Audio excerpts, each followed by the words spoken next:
प्रिय विद्यार्थियों, मैं डॉक्टर अखिलेश कुमार द्विवेदी आज एक नए प्रकरण के साथ आपके बीच उपस्थित हुआ हूँ।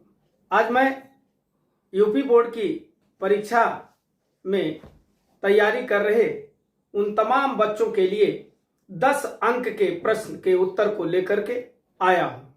हिंदी में गद्य और पद्य दोनों स्थानों से 10-10 अंक के व्याख्यात्मक प्रश्न पूछे जाते हैं। आज उसमें से गद्य गरिमा पुस्तक से मैं 10 अंक की व्याख्यात्मक प्रश्न को लेकर के उपस्थित हुआ हूं। आज का हमारा प्रकरण वासुदेव शरण अग्रवाल जी द्वारा लिखे राष्ट्र का स्वरूप। इस पाठ से मैं एक गद्य की व्याख्या आपको बताने और समझाने का प्रयास कर रहा हूं। मैं आशा करता हूं कि आप निश्चित रूप से इसे पढ़ने, देखने एवं समझने का प्रयास करेंगे। तो देखते हैं वह गद्य जिसकी हमें व्याख्या करनी है। राष्ट्र का तीसरा अंग जन की संस्कृति है। मनुष्यों ने युगों युगों से जिस सभ्यता का निर्माण किया है वही उसके जीवन की श्वास प्रश्वास है। बिना संस्कृति के जन की कल्पना कबंध मात्र है। संस्कृति ही जन का मस्तिष्क है। संस्कृति के सौंदर्य और सौरभ में ही राष्ट्रीय जन के जीवन का सौंदर्य और यश निहित है। ज्ञान और कर्म दोनों के पारस्परिक प्रकाश की संज्ञा संस्कृति है। तो यहां तक इन पंक्तियों के नीचे रेखांकित किया गया है। इनकी व्याख्या करनी होती है। इस दृष्टि से प्रत्येक जन की अपनी अपनी भावना के अनुसार पृथक पृथक संस्कृतियां राष्ट्र में विकसित होती हैं, परंतु उन सब का मूल आधार पारस्परिक सहिष्णुता और समन्वय पर निर्भर है। तो इस पैराग्राफ से संबंधित 5 प्रश्न पूछे जाते हैं। प्रत्येक प्रश्न 2 अंक का होता है, अर्थात इस पैराग्राफ से 10 अंक के प्रश्न बनते हैं। तो हम पहले प्रश्न को देखते हैं। प्रस्तुत गद्यांश का संदर्भ लिखिए। यह प्रश्न 2 अंक का है।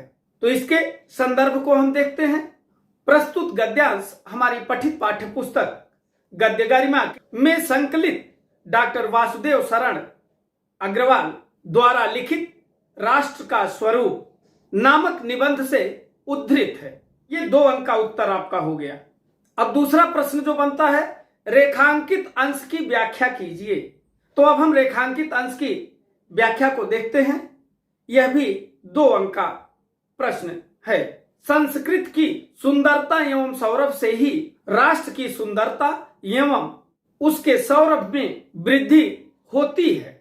संस्कृत के सौंदर्य एवं सौरभ में ही राष्ट्र के जनजीवन का सौंदर्य एवं यश निहित होता है।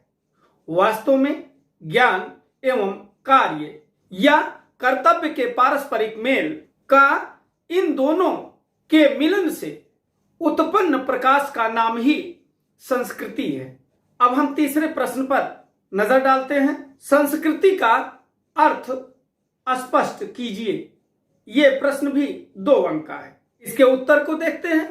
संस्कृति मनुष्य के मस्तिष्क से निर्मित वह व्यवस्था है, रखते हुए विभिन्न क्षेत्रों में विचारों, भावनाओं, संवेदनाओं, मूल्यों, रीति रिवाजों और परंपराओं का एक दूसरे के साथ आदान प्रदान होता है तथा सामूहिक जीवन संभव हो पाता है।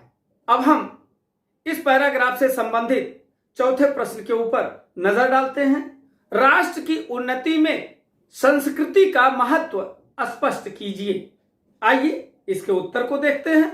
राष्ट्र की उन्नति एवं विकास में संस्कृति का महत्वपूर्ण स्थान है, क्योंकि संस्कृति के विकास एवं अभ्युदय के फलस्वरूप राष्ट्र के लोगों के मस्तिष्क का विकास होता है, जिससे राष्ट्र की उन्नति एवं वृद्धि संभव हो पाती है।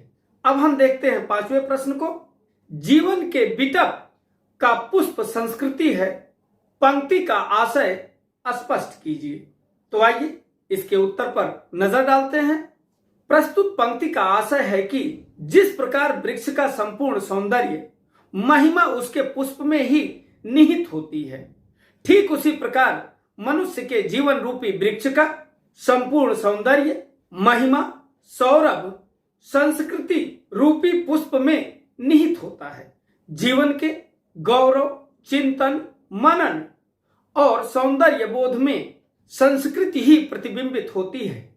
तो प्रिय विद्यार्थियों, आज मैं केवल एक 10 अंक के प्रश्न जो गद्यांश से व्याख्यात्मक प्रश्न है, उसमें से 5 प्रश्न पूछे जाते हैं 2-2 अंक के, और हमने उन 2-2 अंकों के प्रश्नों को बिल्कुल सटीक ढंग से आपको बताने का प्रयास किया है।